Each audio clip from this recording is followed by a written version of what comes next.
Question for you. Did you ever have a dream? Something you wanted so badly but never thought could actually become a reality? Because I have a dream. A dream of what it would be like to have a lightsaber, because wouldn't that be so freaking cool? I mean, who wouldn't want a laser sword that they could go whoosh whoosh with? And you know what? I can offer you that dream. If your name is Zoro, that is. Because I have done what most mortals are too afraid to dare to do, and figured out what would happen if Zoro had a lightsaber. How would this change Zoro's fate? And who would replace Mihawk as Zoro's new greatest rival? Keep watching to find out the answer to all these questions and more. Or keep watching to have your dream come true if your name is Zoro, dear viewer. Because this what if is about to get wild in the most unexpected way. So wild, in fact, that I need to call a friend for advice on how to even survive it. Makes ringing noises. Hello, is this friend of DuckPiece? I need advice. I see. Understood. Thank you. Bye now. Hanging up noises. So, dear viewer, I was informed that the solution is for you to take a second to check if you are subscribed to the channel, and if you're not, to go ahead and subscribe, and to leave a like on the video. Both subscribing and leaving a like will give me the strength that I need to get through this wild what if video, and doing both genuinely helps the channel out a ton. And now that you've helped a duck out, let's get into the story. It all starts back in Shimotsuki Village when Zoro was still a child. Back when he and his Nakama and best friend at the time, Kuina, regularly sparred with one another, Zoro always struggled against Kuina and was never able to beat her. This caused him to look for a creative solution in the original anime.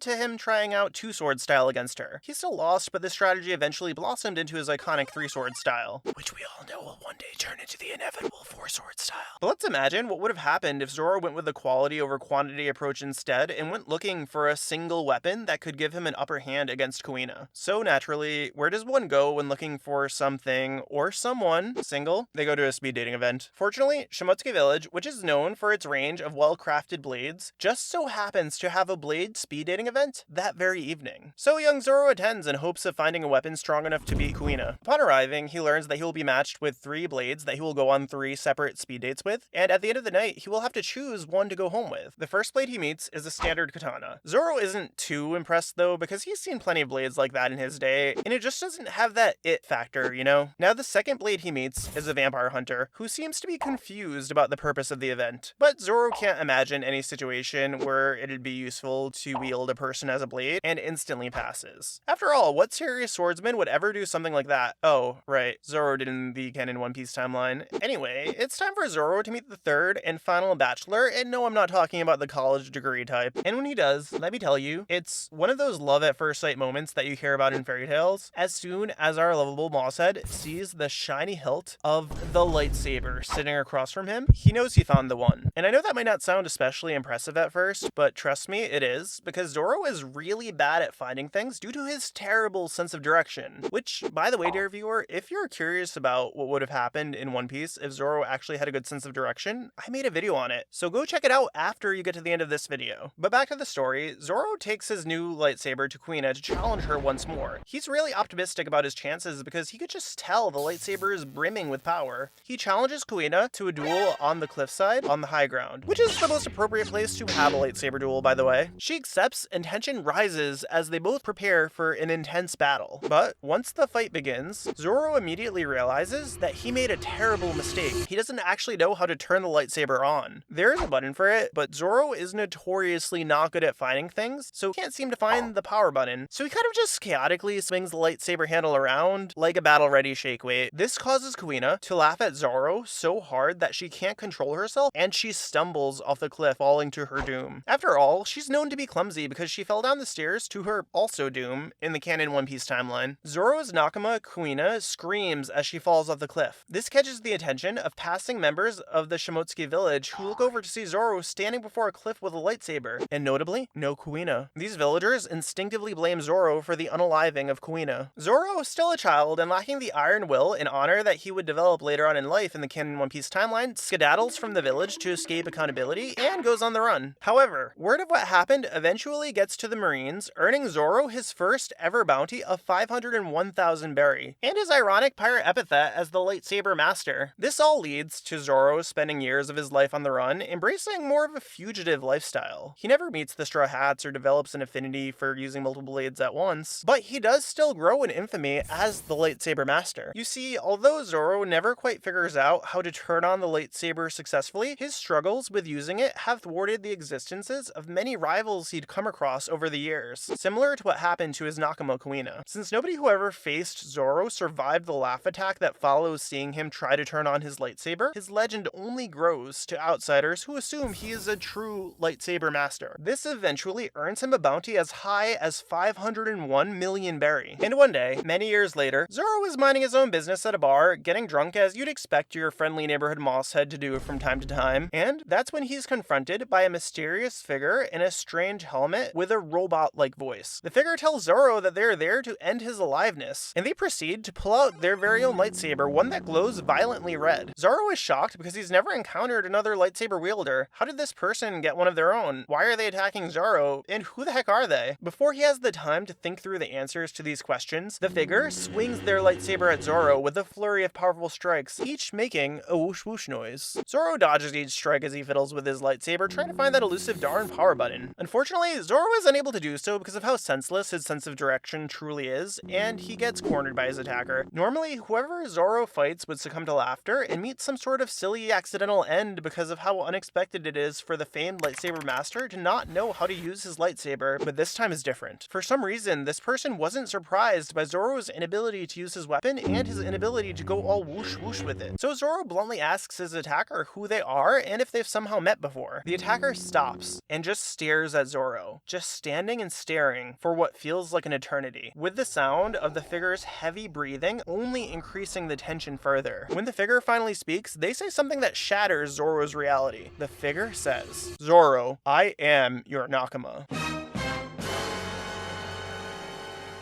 Zoro's face goes pale as he realizes what this means. He is in disbelief and just mutters out a single name to the figure. A single question. Kuina? The figure nods. Zoro asks how it's even possible for Kuina to be alive. He saw her become not that when she fell off the cliff. Kuina goes on to explain that after she fell over the cliff, literally nobody thought to check if she was alive. They all just kind of assumed she was gone. If they looked over the edge, they would have seen her getting swept away in the water. But no, nobody filled in that plot hole. In the end, her body was badly damaged, but she was still alive. Eventually, the ocean current brought her to a marine battleship where she was brought on board. In order to fix her body, the ship's scientist, Dr. Vegapunk, did the only thing he could and built her a robotic Darth Vader suit that would allow her to move around despite her injuries. And he threw in a bonus custom-built lightsaber because he figured it would be thematically appropriate. When she was healed, Vegapunk informed her that although Kuina could move again when using the Darth Vader suit, the fall permanently damaged her brain, influencing her personality, making her a more hateful person. When Kuina learns of her new hateful personality, she's like, you know what? You're right. I totally hate that Zoro guy for doing this to me. So I'm going to spend the next many years of my life hunting him down for vengeance, only to finally run into him at a bar where I will corner him with my new lightsaber as I breathe at him menacingly. Vegapunk says that's oddly specific, but okay. This change to Kuina's personality is sort of similar to what happened to Big Mom in Wano in the canon timeline, except this has the opposite effect on her personality and isn't based on memory. Big Mom became good, and Kuina became bad. But anyway, back in the present, Kuina wraps up her story. Zoro is heartbroken to learn that Kuina hates him that much, but is also just glad that she's alive. After all, despite Zoro in this timeline never developing the sense of honor that we all love him for, he's still a good guy deep down. So he tries to remind Kuina of their friendship and convince her that what happened on the cliffside all those years ago was a mistake. His heartfelt and sincere pleas break through to Kuina's heart, and she puts down her lightsaber as she starts crying, upset about what she's become, this vengeance-fueled, hate-filled monster. Zoro says he's sorry for what she's gone through, but things can be better now. Plus, she's alive, and that means she can choose what she does with her life. She doesn't have to be confined by the shackles of vengeance or her brain trauma. She can rise above like one does to the high ground and make her destiny her own once more. As long as she's alive, anything is possible. And guess what? She's alive. Kuina smiles for the first time in years. Although Zoro can't really tell because it's behind her helmet, but you get the point. It's a wholesome moment. And Zoro, in a sign of good faith, decides to put his lightsaber into safety mode to show he doesn't intend to harm her. He's never done this before, but presses what he assumes is the safety button. But as soon as he does this, dear viewer, his lightsaber turns on for the very first time, shooting out a brilliant blue beam straight through the abdomen of Kuina, finally going whoosh whoosh for the first time ever. Zoro just goes, oh,